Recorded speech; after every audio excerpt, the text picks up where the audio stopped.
Okay, we can get going with just the opening stuff while people are still showing up. If Gia or Betsy, if you could keep an eye on the waiting room. But my name is Abby. I am a transportation policy analyst with the Boston Region MPO. I'm the one who has emailed you many times about this meeting. So great to see everybody here. This is a meeting for the Transit Working Group, which is a group of transit providers and municipal staff across the region who come together between like 4 and 6 times a year, generally speaking, to discuss like transit related topics and things of that nature and to get plugged into the MPO processes that revolve around transit. So to start things off, our notice of non-discrimination, you are invited to participate in our transportation planning process, regardless of your race, color, national origin, including limited English proficiency, religion, creed, gender, ancestry, ethnicity, disability, age, sex, sexual orientation, gender identity or expression, veteran status, or background. The next slide. Our accessibility statement, this meeting is accessible to people with disabilities. Zoom products are compliant with exceptions to the following standards. Web Content Accessibility Guidelines 2.1, Level AA standards, and revised Section 508 standards. If you require any additional accommodations in order to participate fully in the meeting, or if you have any technical difficulties, please contact Ibu Qureshi, MPO staff at iqurishi@ctps.org or 857-702-3695. That's her phone number, or via the chat box. Our Zoom guidelines are that all participants will join the meeting with muted microphones. Please rename yourself to include your first name, your last name, and your affiliation. After we're not a board. We don't have to do roll call, but to participate in the discussion, please select the raise hand function. You can find this by either clicking on the participants button at the bottom of the screen and a window will pop up with a raise hand button at the bottom, or on the reactions button in the toolbar. I or Betsy will then call on participants. Please raise your hand via Zoom if you would like to use an AI note taker during this meeting, and just to let everybody know that that software will be being used. And if you are on the phone, you can use *9 to raise your hand. And then, yep. So I will be passing this off to Betsy Harvey Hertzfeld, who is our Community Transportation Access Program Manager. I think I said the acronym right. We recently changed the acronym. And she handles the creation of our coordinated plan, our coordinated public transit human services transportation plan. This happens around every 4-ish years, but I won't take up all of Betsy's presentation. So I will pass it off to her. Thanks, Abby. I'm excited to be here and see some of you that I haven't seen or talked to for a while. As Abby mentioned, I work on the Coordinated Public Transit Human Services Transportation Plan, or we will just call it Coordinated Plan to avoid that mouthful. We are in the process as the MPO of starting to update our plan for the next over the next year or so. And so we're looking to get some of your input today as we begin that process. So I'll start with a brief overview of the plan, and then the bulk of the remaining time we'll have a discussion and chance for you to provide some of your input to help shape the next coordinated plan for the Boston region. If you're not familiar, the main purpose of the coordinated plan is to support applications to the Massachusetts Community Transit Grant Program. CTGP funds projects that support mobility for seniors and people with disabilities, and so that's what the coordinated plan really focuses on, identifying transportation needs for people with disabilities and seniors, and identifying some strategies and actions that could be undertaken by people, organizations in the region to meet those needs. The plan is kind of in the title refers to, coordination is a really important part of it. It seeks to fund projects and programs and services that reduce duplication of service and encourage applications that cross boundaries and provide services that are better coordinated and less fragmented. So that's also a big value of having, folks from different providers and different organizations in the same room to be able to talk about these sorts of issues and improve on that coordination. If you are a provider in the region, whether you're a nonprofit or an RTA, or municipality, you can use the coordinated plan when you're applying for the community transit grant program. If you're applying, you have to make sure that your application is consistent with what's in the coordinated plan, which is really why it's important for us to have the coordinated plan shaped by people who are actually applying and interested in that program and getting that funding. And we've just begun engagement for the plan. So you're our first our group, or kind of our guinea pig group for this round of updates. And this is, as Abby said, we update it approximately every 3 to 4 years, depending on when we're kind of able to do that. And so the last coordinated plan was from 2023. If you're applying for the grant, that's when you can refer to until this one is finished. Next slide. Just to provide a little bit more context of the specifics that are in the coordinated plan, because this will help us, I hope, on discussion and address some of the questions and types of inputs that we're looking for. The plan contains, as I said, needs for seniors and people with disabilities and actions to meet those unmet needs and priorities for the region for implementing them. We really strive to be broad in when we say needs and regional priorities and actions. We want to be as inclusive as possible and enable projects from a wide range of needs and contexts, whether you're more suburban or rural versus a more urban kind of area. So we're not going to necessarily specify that we need a shuttle from this senior center to this grocery store. It's a bit broader than that. So we would encourage you, as we talk about some of these needs and questions today, to think broadly. What kind of needs are you seeing or experiencing? And how do we think about prioritizing because there are so many needs, how do we think about prioritizing those in the context of our metropolitan region? So with that, we can go ahead and go into some of the questions that we have. So next slide. We're going to launch the Mentimeter. Can we switch to can we provide those, that link? Awesome. So we have in the chat a link to Mentimeter. And so if you open that, you can access some of those questions. Can we share that on the screen, or so we can kind of follow along?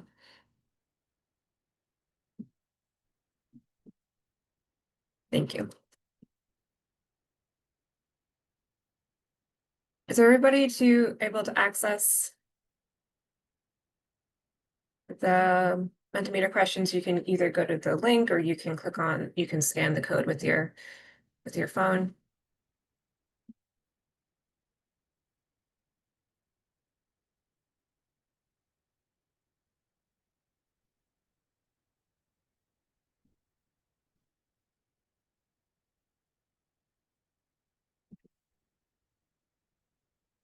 Link worked. Awesome. Thanks, Travis. Can we go to the next question? Awesome. So the first question, so we can kind of just wanted to get a sense of your affiliation. So we have a good distribution amongst different types of folks here. So that's good. Regional RTAs, municipal. Next slide.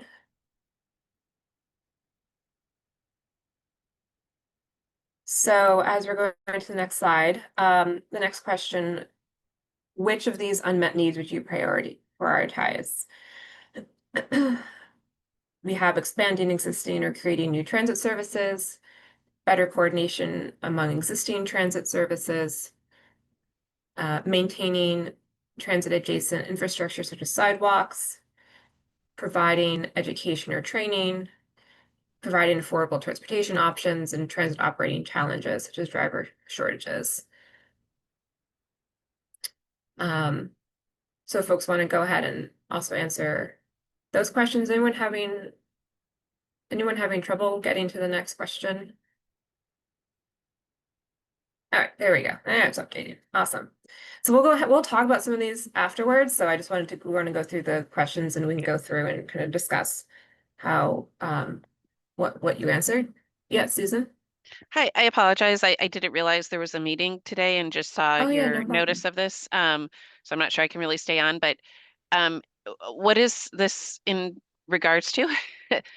Just in general, what would we prioritize, or is there like a certain budget?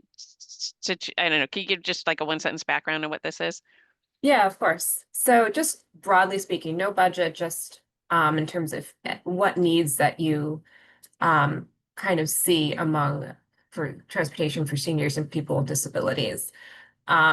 What are kind of the ones that you would for your community or that in the work that you do, what would you say is kind of the most important? Does that help? Yeah, that actually helps. So the focus is seniors. Okay, got it. And Yeah, people with yeah. disabilities. Thank you.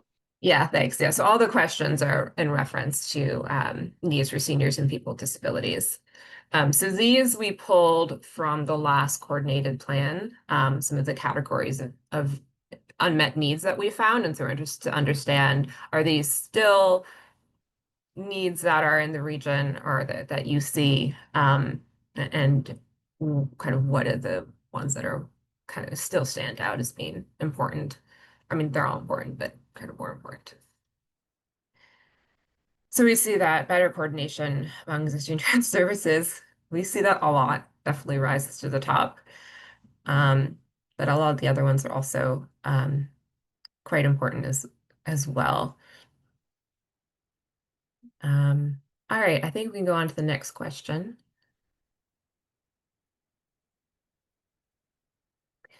What are some of the other unmet transportation needs in your community for people with disabilities and seniors? So this one is fill in the blank. Um, so if you want to take a few moments to write in kind of anything that maybe wasn't in the previous question or elaborate on what was in the previous, what you answered in the previous question. Gia, are they going to show up on the screen? Do you know if the responses will show up? They should. Okay, there we go. Excellent. On-demand local services, coordination with other modes of transit.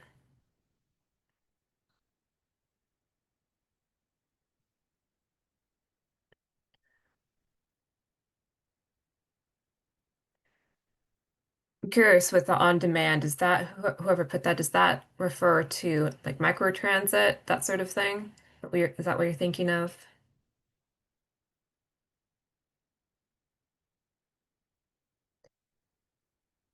Yeah, Stephen. Steve.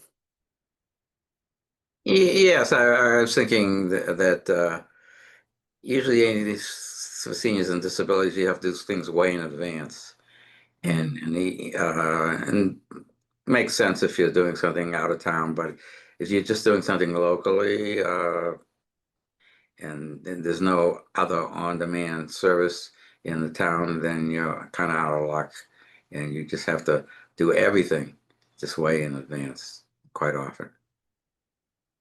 Gotcha. Thank you. Options, we also have options for taxi vouchers, and payment for neighbors to provide rides.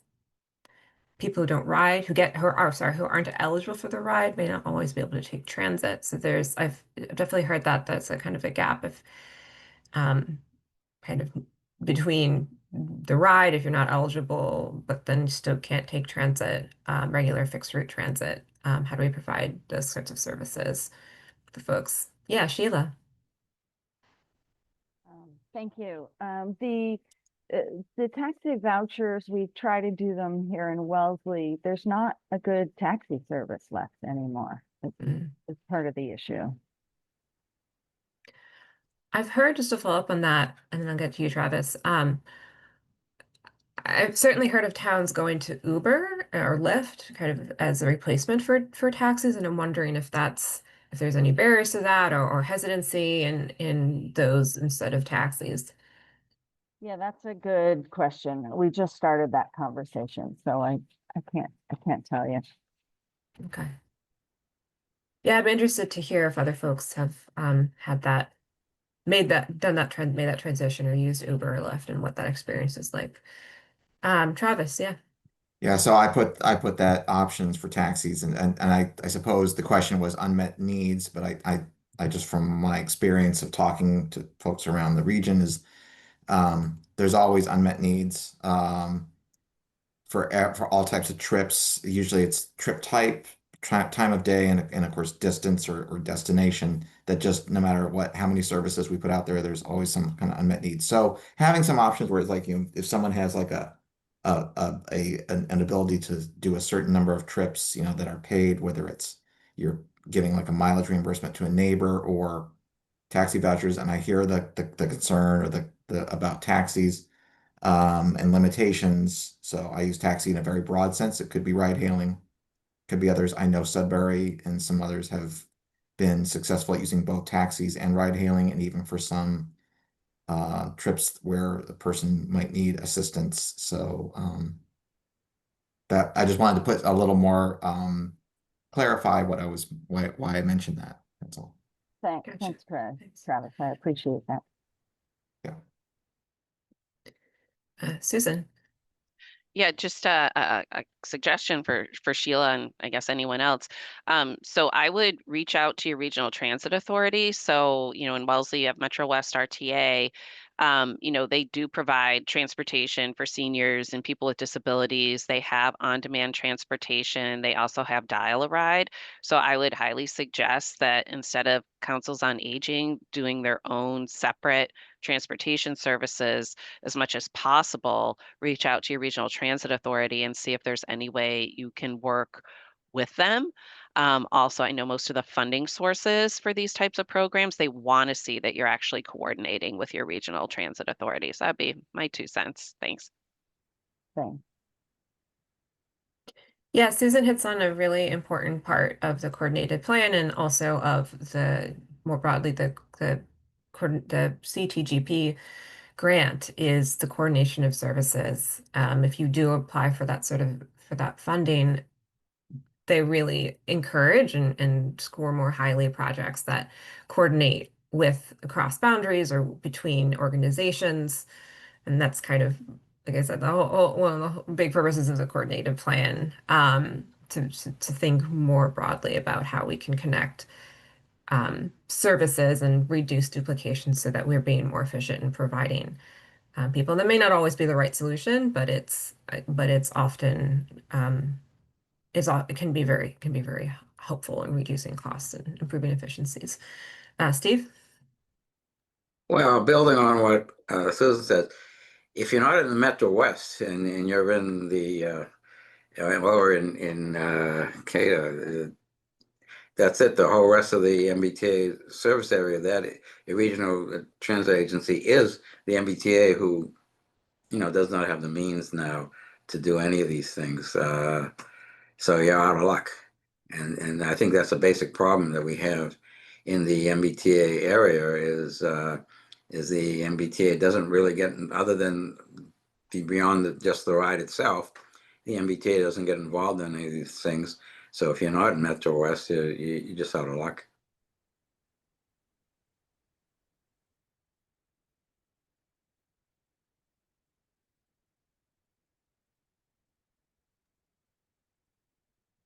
Yeah, thanks, Steve. Yeah, I mean, is that a reasonable thing to say? I think it's a basic problem in many areas, and for any kind of like on-demand local services, you're on your own. For any town that wants to do anything, there's no support from the T, and there's no support from the state in other way. So where you live, the particular RTA in your area it completely determines what kind of service you get or whether you get any service at all. I can't speak to the MBTA's in that regard, but Susan, yeah. Sorry, I don't mean to hog the No, go floor. ahead. Just following up on that, I mean, I do think there's more coordination that the MBTA can do because I mean, where I sit, which is within the MBTA region, I do see we have like a huge swath like of a large number of transportation services that have popped up to fill gaps. But I also think many of those have popped up because they're not aware of the transportation services that already exist. So I think there's more that can be done in that regards. And I think especially because many of those, both the MBTA and those services are often pulling down on state funding, it's imperative that we actually find a better way to coordinate those services. Additionally, in the MBTA area, it is significantly easier for people to get Uber and Lyfts, whereas the farther west you go in the state, it's harder to find Uber and Lyft. So I think like we don't really, like at least in our community, people are able to get Ubers and Lyfts on their own. Like so if they're not qualifying for the ride or other things, that's one issue. Obviously, if you do qualify for the ride, you might be able to take Uber and Lyft via that service or just the normal call ahead service. We also have more transit than some other places in the state within the MBTA region. So I'm not saying that the MBTA can't do more. I do think there is a need to do some more holistic thinking about this. I think at a statewide level, we really need to consider, can we do something different with ADA paratransit, Executive Office of Health and Human Services, and all the other, um, you know, uh, demand responsive transportation services. I think we need to bring back that effort to look at coordinating those. Thank you. Thanks, Susan. Yeah, I can't speak specifically to MBTA or kind of what they're able to provide, but I think the idea of continuing to coordinate services, even if no matter where you are across town boundaries, and some towns have had success with that, whether they're within the MBTA service area or others. And there are certain, like we said, like there are certainly gaps where if you can't take the ride, but you might need some other sorts of services and not necessarily fixed route. So there are definitely still gaps. I'm curious to shift to one of the other comments on the screen, the driver shortages, seniors wanting door-to-door services, particularly shopping. There's a bunch of things here, need for social trips, and I'm wondering if whoever wrote that wanted to speak to any of that. Yeah, any of the comments they wrote. That was me. Yeah, so Wellesley is incredibly lucky that we have the Catch Connect, which is the curb to curb service within Wellesley. So anybody can get anywhere they want within Wellesley. But a complaint we're hearing a lot is that some people need a door-to-door service and help with carrying their groceries, a little more concierge help. And then also the social trips, they want to visit their friend in the neighboring town and they can't get there. So those are just things we've been hearing. And we actually do have a van. We're having a hard time keeping a driver and a driver driving it. What has been, I don't know if like they've told you before they've left, but what has been like the reason that the drivers that retention has been hard? My understanding, because I don't run it, is that we offer it as a part-time, so it's not a benefited position and the pay is not super great. And so they go elsewhere. Mhm. Yeah, that's what I was wondering. I feel like obviously a much, much larger operation, but I remember at the Moving Together conference, one of the RTAs, I think it might have been WRTA, so Worcester, which again, like much, much, much bigger operation, but said a similar thing that like the part-time positions in particular had such high turnover that it was really hard for them to keep them filled. Yeah, and then for the big buses, that was my understanding from MWRTA, is that they train people, they get their commercial driver's license, and then once they get that license and some Mhm. experience, they move on to more lucrative positions. Mhm. That unfortunately makes sense. Oh, yeah. I Thank mean, you. I would do it too. Yeah.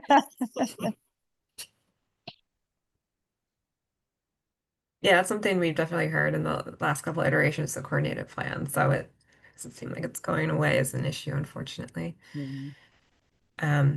The need for social trip, that's something we're going to get to in I think the last question. So definitely interested about that and other kind of what other kind of trips people are unable to get to. Any other unmet needs anyone wants to bring up right now? I think for us, it, and I think this might be a suburban issue, is people are not, people have cars out here. They drive when they want to, how they want to. And now, particularly when they can't drive for whatever reason, they're not experienced in public transit or having to schedule rides, like Steve said. And so it's sort of it's a cultural barrier that they don't want to do. They want they want a service at their beck and call. Do you think that is it like a training would be helpful or education, some sort of education would be helpful, or is it a different sort of I feel like it's issue? more ingrained. We're trying to do an effort to get our students riding the transit just so that they're used to it and it's part of their life kind of thing. Right. Training would help. I think people find it very intimidating as well. We have a flag down service for our public transit, and that is an enormous barrier. So it is, I think it's partly just intimidating, and also they don't want to wait. They got invited for lunch somewhere and they want to go. And 5 years ago they could have hopped in their own car and driven there, but now they can't. And so it's just it's a little bit of a social cultural barrier. I don't know what the solution is. Gotcha. Yeah, it's tough.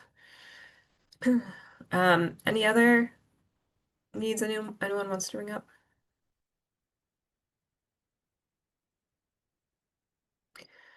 All right, great. We can go to the next question. Started talking a little bit about this, but what are some of the actions as a transportation provider or planner or as whatever role you're in that you could address, or someone in the region could take to address some of those needs or other needs that we didn't directly talk about. So this again is fill in, write your own answer down. I don't think I mentioned this for the previous question, but you can also upvote or thumbs up other people's answers. So if you particularly like something that someone else wrote, you can give that a thumbs up so we get a sense of if folks really like a particular answer. So we'll give it a few moments for answers to show up. Here we've got one. Doing travel training for all ages. Someone offers active older adult outings to make transit fun and approachable, which sounds great. Someone want to speak to that? Let's talk a little bit more about what the active adult outings are. Oh, hi, that's me. I'm also submitting another You're point. very active. I have a lot to say on this topic. Yeah, so the travel training, I first started doing it called Transit Explorers for youth in 6th through 12th grade to get them comfortable with transit. Here we have both MBTA buses and Lexpress. So we want them to understand the differences and similarities of those two services to enhance their mobility. I then started doing something similar for seniors using the same format. And then also got the idea and just started this active older adult outings, which I did. I've done a couple sessions so far where the focus was more on the actual outing, the excursion. You know, we're going to some hiking trails that we could get to via transit, going to some interesting local places that we would get there via transit. It still allows me the opportunity to talk about the transit and showcase things people would need to know about it, but I don't spend as much time in the classroom. Or like the Transit Explorers is 3 hours. We spend an hour in the classroom. We learn how to map out our trips, learn, all about bus tracking apps and things like that. And then we go and take our 2 trips, on both Express and MBTA. The older adult outings is more focused on the actual outing, but we get there via transit and then talk about the transit while we're on the transit, if that makes sense. So just trying to reach different audiences with different interests. Yeah, that's great, offering like a variety of different things that might meet different people's interests and needs. And sometimes it's easier to learn something if you're doing something fun while you're doing it, so you don't feel like you're learning or like there's some sort of test at the end or something like that. So I think that sounds really cool. Someone else put in more field trips, get folks used to riding, and more transit-oriented development. I'm also interested in the transit-oriented development. That's something that the MPO has gotten more interested in over the recently. And yeah, so if whoever wrote that, want to speak a little bit to that? So that was me. Yeah, so I like what Susan is doing in Lexington. We need to do that more out here. But the just a little bit like what the MBTA communities is getting at is just really thinking through the larger picture of planning and how people get around and providing places to live where transit's accessed.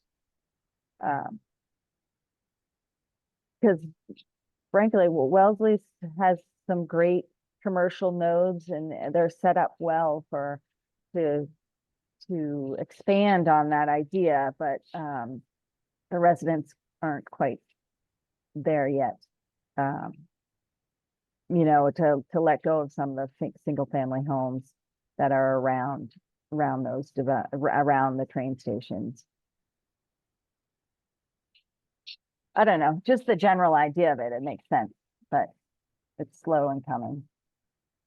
Yeah, it's definitely a long-term kind of Right. action. That's something, even if your town is supportive, like it still takes time to get the buildings designed, permitted, and built, and all the rest. But yeah, definitely hugely helpful and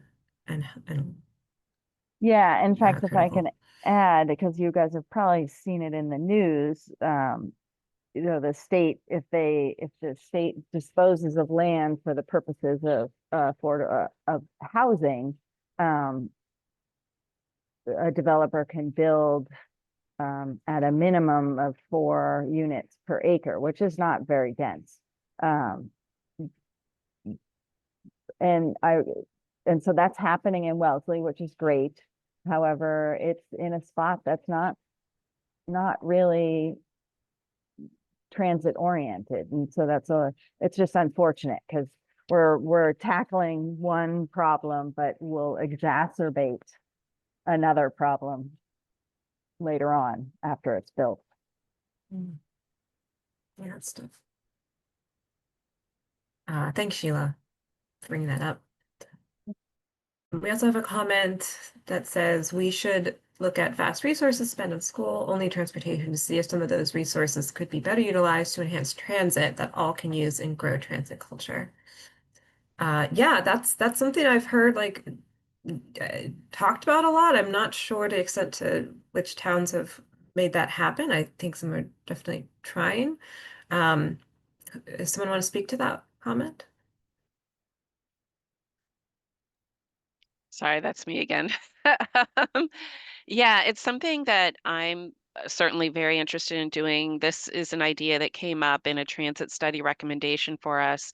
We do know that places that have good transit do have youth that are taking it to and from school. I'll just mention, I don't know if anyone is on the call is from Arlington, but we know, for example, a lot of their kids are taking transit to and from school, which is great to see because the kids get comfortable at a young age. And then to speak to what I think Sheila said, like then it's part of their culture. It's not going to be foreign once they start to get older and struggle to get around, right? So I think that it's more of a long-term strategy, and granted it takes a lot of time to change culture, but it helps when you have more transit.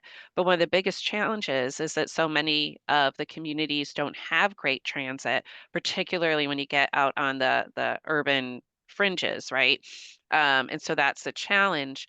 Nevertheless, we're spending millions and millions of dollars, each community on transit just for students. And sometimes that transit isn't even serving the students really well because it's not providing the flexibility that they need to go to before or after school activities, for summer jobs, volunteering, all of that. So even though we're spending all those resources, we still see a lot of car congestion at the schools. So I think there's an opportunity to look at that. It's just, I will say, it's very challenging. Anytime, the way transportation's set up with everyone kind of doing their own thing for their specific groups, it becomes very challenging to kind of break away from that and think a little differently. Yeah. Just to That's like great. piggyback off of that, where I live up in Lowell, I know that the school system just doesn't provide buses past, I think it's junior high. So I think once you enter 6, 7, 8, they only have like designated like Lowell public school buses for elementary school kids. And then you graduate into the LRTA. And so the LRTA like will run a few extra like special routes during the school year to like make sure that all the neighborhoods are served. But I think it does end up saving the city of Lowell like millions of dollars every year because they just pay a higher assessment to the LRTA to run these extra routes. And then like it's just so much more like cost efficient for them. And the teens get used to taking the bus around and like that follows them throughout, I would assume, their whole lives. Yeah, I think that's great. I don't think like in MBTA areas, I don't think we have an ability to just like change our assessments to do something like that. But if we could talk to the MBTA about that and take a close look at that in this, MPO region, I think that would be great. Mhm. It's really cool. Yeah, that is cool. We need to be talking to towns outside of the Boston region, I think, is some more inspiration from other regions. Yeah, anything else about actions that we can take to address some of these needs? All right, great. We'll go on to the final Mentimeter question, which goes back to the conversation about reaching social destinations. Which destinations do you think that seniors and people with disabilities have the most difficulty reaching due to a lack of transportation? This is either healthcare or hospitals, jobs, social, recreational activities, caretaking, whether they're doing seniors or people with disabilities are doing the caretaking of, say, grandchild or something like that, or they're being cared for by perhaps their family member or other person, or another destination entirely. Jobs, not surprisingly, I think, are number one. Caretaking, interesting, that is quite high as well. And social recreational activities. Okay, can see some movement here. I'm interested about what other destinations folks identified that wasn't on this list.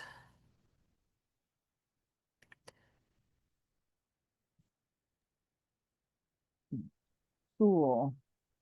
School. Yeah, it's come up. A couple Mass Bay students live outside the MWRTA service area, but they want to go to Mass Bay because of the programming. Gotcha. So like university level schooling. Yeah. Okay. Thanks.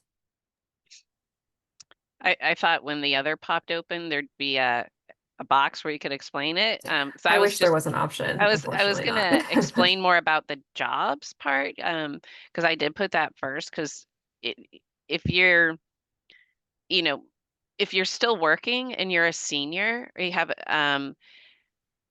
it can be really hard to get around because you're most likely, have the mobility where you're not going to qualify for the, in our case, the ride, but you might be working in jobs that might be outside of our transit hours. And so that can be challenging. Like I know some seniors that are working in, like grocery stores and other retail jobs that work hours where we just don't have transit. Yeah, thanks, Susan. That's sounds like there's a big gap there potentially in terms of what you qualify for versus what you need.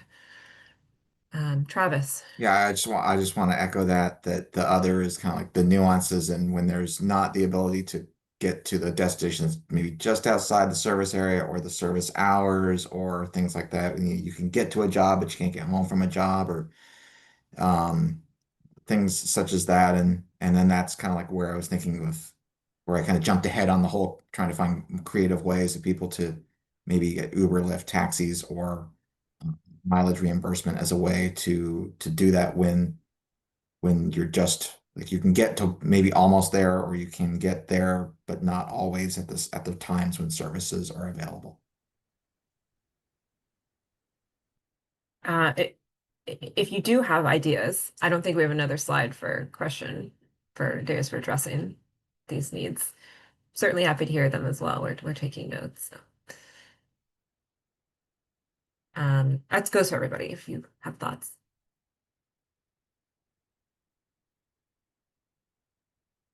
Yeah, Susan. Sorry, I feel bad always sharing. Darn. But Sorry. so on this topic, and I'll speak more for the MBTA area, I would love to see an opportunity to work with the MBTA to see if we could look at the Ride and the Ride Flex program to add an option for people to use that when there just is no other option. So people that wouldn't normally be able to use the Ride or Ride Flex is the Uber Lyft version. They wouldn't qualify, but they literally have no other transportation option. Can we at least allow an opportunity for those folks to use the service? I know these things are expensive, but it's going to cost us money for anything else anyways, right? So you get sort of economies of scale too and better coordination, if that makes sense. Yeah, it does. Thank you. Um, any other comments about what you answered or nuances that you want to explain? Does anyone want to speak real quick to any like barriers, the why any of these? We talked with some folks talked about job barriers to jobs. What barriers, transportation barriers are there to say caretaking or social recreational activities? I think for the social recreation activities, well, it's outside the service hours, it's a concert on Sunday afternoon, or it's going to your friend's house for lunch. That's outside the service area. Gotcha. So just expansion of service, whether it's hours or just area that's being covered. Yeah. Okay.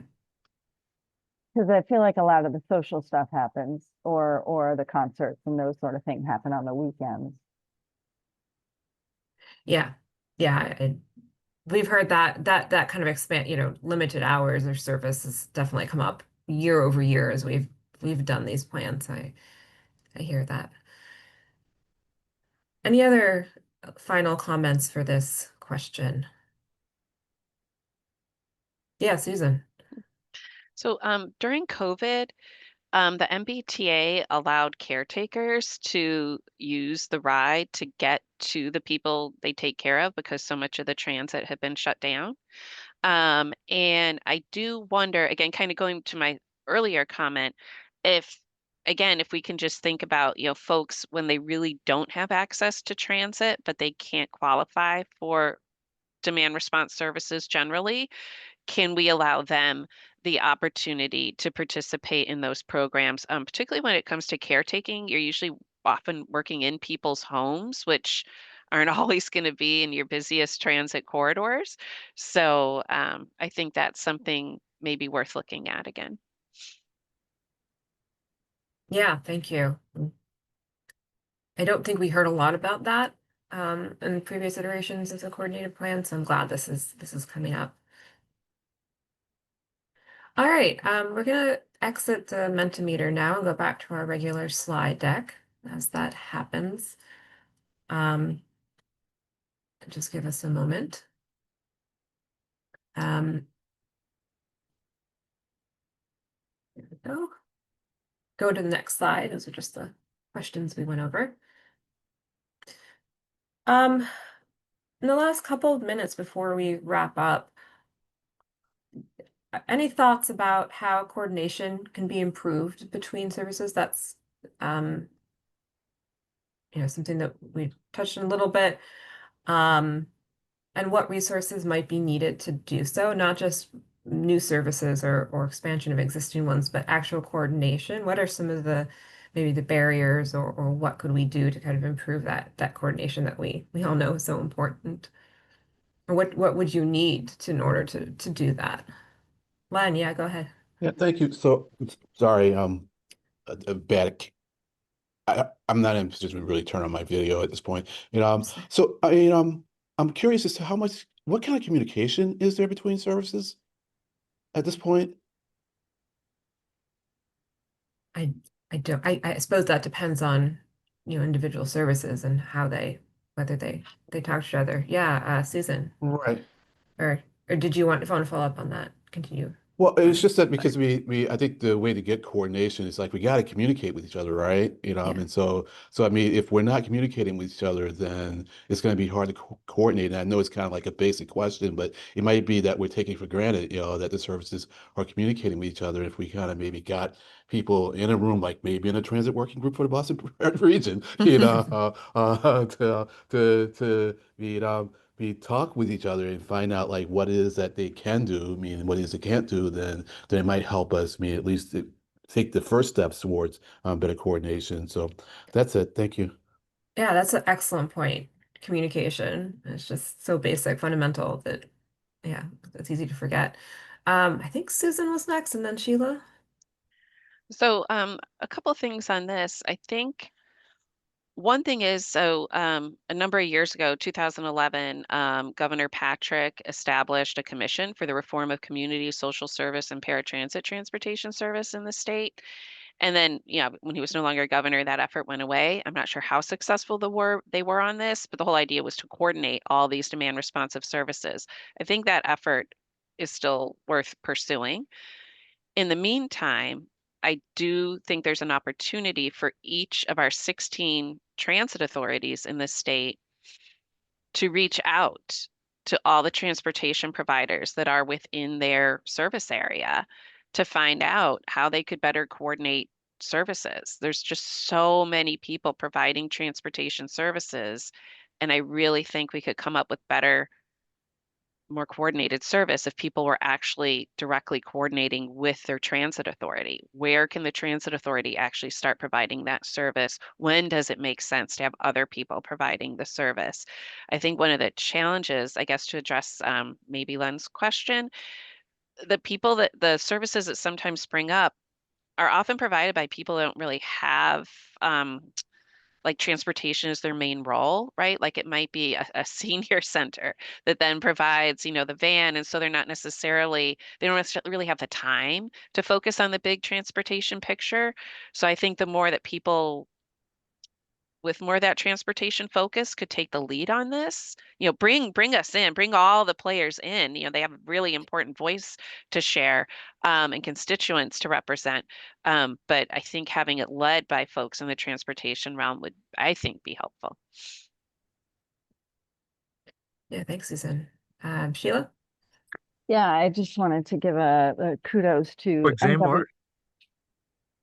MWRTA, they coordinate, they wait for the MBTA's railroad schedule, and then they do a quick readjustment of their schedule after. So I don't know, I'm not part of the MWRTA, but I don't know if it's a two-way street or not, but the MWRTA is very cognizant of other transportation opportunities, and they work to coordinate with them. Oh, good. I'm glad to hear that. That's great. Wade, go ahead. Hi, this is Wade Seymour. I'm so sorry to have missed most of the meeting from juggling other things. No worries. I just wanted to raise the issue of perhaps reconsidering urban ring project at some point. The two biggest research centers, LMA and Kendall MIT, are disconnected, and I think you could use Grand Junction. You could take the blue line down to Longwood, because there's two green lines that get there, so you wouldn't impair any services beyond Longwood. And then you could pick up Grand Junction and come up and unite LMA, Harvard Medical, with MIT Kendall. And you could also get across the Mystic and start to wrap in the communities from Lower Mystic up to Linton, which are by far the most EJ needy communities that are completely under-resourced in our region. Thank you. Yeah, thanks, Wade. I think Sheila and then Len, and then I think we'll have to leave it at that so we can wrap up. Go ahead, Sheila. I'm sorry, I forgot to take my hand down. Oh, no worries. I guess Len gets the last Sure, word thank then. you. So yeah, I just wanted to build on what Susan has said, and I understand and better appreciate that the nature of the folks who are running these services, and I think it just requires for someone to take leadership on reaching out to the various providers, and I think it needs to have some kind of imprimatur, so that when those person reaches out to the providers, that people are like, well, who's you? It's like, well, I'm here from the MPO and I'm here to help you. Really, I am. But it's just that we just need to have some kind of official leadership, for lack of a better word, that can be shared, so that people can go out and reach out to the providers, and find out like what it is that you can do and we can do to coordinate things better. So it's getting back to communication part, but making it such that someone really has responsibility for that, and it can be people in this group who said, I'm going to take this on, and we can figure out some ways so that they can have some credibility when they reach out to the providers. That's it. Thank you. Thanks, Len. Steve, do you have one last thing to Yeah. add? So we used to have these regional coordinating councils, and I even saw it mentioned in one of your slides. Mhm. I mean, are they still around? Are they still doing anything? I went to mine Some of for them a are. while, and it seemed to fade out. But I just think instead of that, we need a real, some state agency take this up and really start doing something about it. Yeah, thanks, Steve. RCCs are some of them are active and some are not. It just depends. COVID did not help with that. Yeah, Susan. Yeah, just following up on that. That was the thing with our RCC. It kind of fell apart during COVID, but the other thing, it was also really difficult because, again, a lot of the people who are providing transportation services, it's just sort of like another thing on their plate. It's not their focus. And so for them to, this idea of coordinating, I found it was something they weren't really open to. It was a really hard thing for them to take on. So I do think, like Steve, I would get some more state pressure. I would also see, can we get some more like regional assistance just from like our regional transit authorities? I think that's all the hands. I appreciate all of your enthusiasm and ideas. This stuff information will be really helpful as we start to put together the plan, and we'll have more engaged, probably hear from us in various ways going forward as we continue working on this. Next slide. So just to give you real quick a sense of our timeline here, we're just starting engagement, and like I said, you may hear from us whether we do a survey or attend advisory council meetings, and feel free as well if you have would like to invite us over virtually or in person to talk with your organization or group or whoever it may be about this topic. We're more than happy to do so for the next 6 months or so.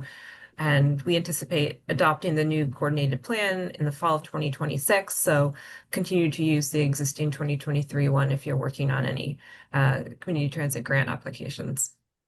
Next slide. Just ways to keep in touch with us. Our coordinated plan is on our website, bostonmpo.org/cpt-hst. And feel free to reach out to me as well if you have more questions or suggestions. And I'll hand it back to Abby to wrap up.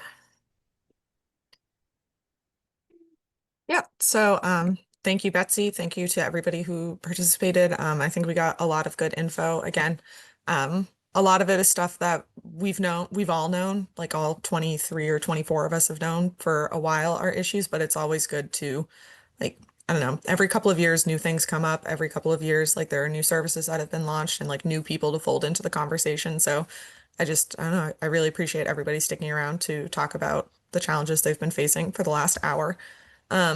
Really quickly, if anybody has any like members items, anything like an update on a municipal or transit project, anybody well, grant awards are hard to come by these days, at least federally, but if anybody has seen like an exciting opportunity or has an event coming up, speak now or email me later and I'll tell everybody in writing instead.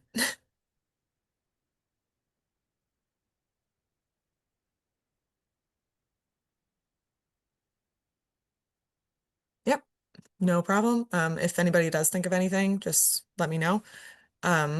That's all we had. So again, I just want to say thank you to everybody, and we'll send up a follow-up email with probably like the engagement timeline for the coordinated plan, just to make sure that everybody has a good grasp on when other coordination or when other engagement opportunities will come up. But all of that aside, we will see you next time. Thank you, everybody.